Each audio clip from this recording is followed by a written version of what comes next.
विद्यार्थी मित्रांनो, सह्याद्री ट्युटोरियल्स मध्ये तुमचं स्वागत आहे. या व्हिडिओमध्ये थर्मोडायनामिक्स मधले 2 लॉज घेऊया आपण. पहिला लॉ तर अतिशय सिंपल आहे, सांगायची गरजच नाहीये तुम्हाला. या डायग्राम वरून पण तुम्हाला कळतंय आणि स्टेटमेंट वाचलं तर लगेच किंवा इव्हन तुम्ही केलेला आहे मला माहिती आहे.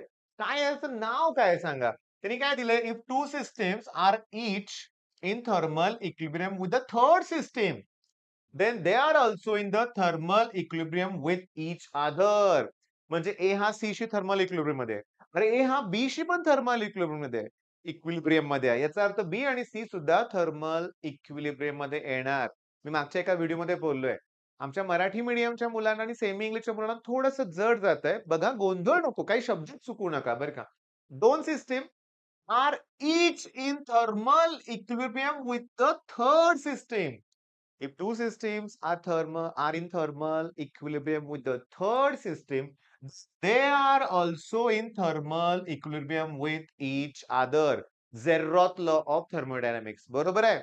आता मला घ्यायचं आहे first law of thermodynamics. Energy can neither be created nor be destroyed, but it can be converted from one form to another form. And total energy of the universe remains constant. हे chemistry मध्ये आहे. बरोबर आहे. पण केमिस्ट्रीमध्ये तुम्ही हा formula केलाय रे का delta U equals to Q plus W. बरोबर आहे. पण फिजिक्स मध्ये delta U equals to Q minus W घ्यायचं आहे. आणि सगळ्यात महत्वाचं केमिस्ट्रीमध्ये साइन कन्व्हेन्शन्स आहेत. हीट ऍब्सॉर्ब केली की पॉझिटिव्ह, इव्हॉल्व केली की negative, work done on the system positive, by the system negative. पण फिजिक्स मध्ये मॉड्युलस घ्यायचंय. घेतलेला आहे. पण थांबा ना, याचं प्रूफ तुम्हाला सांगतो ना. मला एका प्रश्नाचं उत्तर द्या. ही सिस्टीम आहे आणि त्याला एवढी मी हीट प्रोव्हाइड करतोय. सिस्टीमनं ती हीट ऍब्सॉर्ब केल्यानंतर इंटरनल एनर्जी वाढणार का कमी होणार? अरे सिस्टीम हीट ऍब्सॉर्ब करते. मग इंटरनल एनर्जी वाढणार ना. याचा अर्थ डेल्टा यू पॉझिटिव्ह येणार आहे. क्यू. आता समजा सिस्टीम मध्ये एक्सपान्शन होतंय समजा. पण हीट ऍड होत नाहीये. फक्त वर्क डन होतंय. मग काय होणार? सिस्टीम स्वतःची एनर्जी वापरणार त्या वर्क डन साठी. मग सिस्टीमनं स्वतःची इंटरनल एनर्जी वापरल्यानंतर सिस्टीमची एनर्जी कमी होणार. मग त्या केसमध्ये डेल्टा यू निगेटिव्ह येणार. म्हणजे त्याला आपण मायनस डब्ल्यू म्हणूया आपण. पण चेंज इन इंटरनल एनर्जीसाठी हे दोन्ही घटक कारणीभूत आहेत आणि म्हणून तर आपण delta U equals to Q minus W येणार. लिहिणार. सांगू का? जर first law explain first law of thermodynamics असा आला फिजिक्स मध्ये तरी लिहा. जे मी आता सांगितलं ना, बोललो ना तेच आहे इथं. क्यू आणि हीट ऍड केली सिस्टीम मध्ये. पण सिस्टीम वर्क डन करत नाहीये. मग त्या केसमध्ये इंटरनल एनर्जी वाढणार. म्हणून delta U equals to Q. पण समजा हीट सप्लाय तुम्ही केली नाहीये. पण तुम्ही सिस्टीम वर्क डन करतंय. एक्सपान्शन होतंय. मग त्यावेळेस नो हीट जर ऍड होत असेल तर सिस्टीम स्वतःची एनर्जी लूज करणार. मग in this case internal energy decrease होणार. त्यामुळे डेल्टा यू मायनस डब्ल्यू येणार. मग फायनल फर्स्ट लॉचं इक्वेशन मिळणार हे. This is mathematical statement of the first law of thermodynamics. VSA मध्ये प्रश्न येतो. Right mathematical equation for first law of thermodynamics. Delta U equals to Q minus W.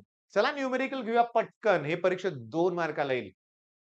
104 kilojoule of work is done on a certain volume of a gas. W ची value 104 दिले. Modulus positive value घ्यायची आहे. बर gas releases 125 kilojoule of heat. 125 पण पॉझिटिव्हच घ्यायचं आहे लक्षात घ्या. मग delta U equals to modulus मध्ये क्यू मायनस डब्ल्यू लिहा. आन्सर येईल 21 किलोजूल. पण जर मी केमिस्ट्री मध्ये गेलो असतो तर काय केलं असतं की एवढी हीट रिलीज झाले मग त्याला मी मायनस घेतलं असतं. Work is done on the system मग पॉझिटिव्ह घेतला असतं आन्सर इथं निगेटिव्ह आला असतं. फिजिक्स मध्ये काही विचार करू नका. हे त्यांनी सॉल्व्ड प्रॉब्लेम दिलाय. लक्षात घ्या सॉल्व्ड प्रॉब्लेम दिलेला आहे. वर्क इज ऑल हे मला समजत नाही बरं का लक्षात घ्या. सगळ्यात महत्वाचं म्हणजे there from the first law we can have म्हणलं त्यांनी सरळ सरळ मॉड्युलस घेतलंय. तुम्ही पण असंच लिहा. आता मेन पॉइंट काय की आपण कोणते कोणते लॉ घेतले याच्याबद्दल जरा रिवाइज करूया आपण. एटीजी मधलं वेन्स डिस्प्लेसमेंट लॉ घेतलाय आपण. स्टीफन बोल्ट्झमन लॉ झालाय आपला. पास्कल्स लॉ झालाय. न्यूटन्स लॉ ऑफ विस्कोसिटी झालाय. स्टोक्स लॉ झालाय. Laplace law for spherical membrane with proof झालेला आहे. Law of conservation of angular momentum with proof झालेला आहे. म्हणजे मी सांगू का 9 व्हिडिओज मध्ये 10 लॉ झालेत आपले. म्हणजे निम्म काम आपलं झालंय बाळांनो लक्षात घ्या. आता तरी मी थांबणार नाहीये. नेक्स्ट व्हिडिओ लगेच तुम्हाला मिळणार आहे.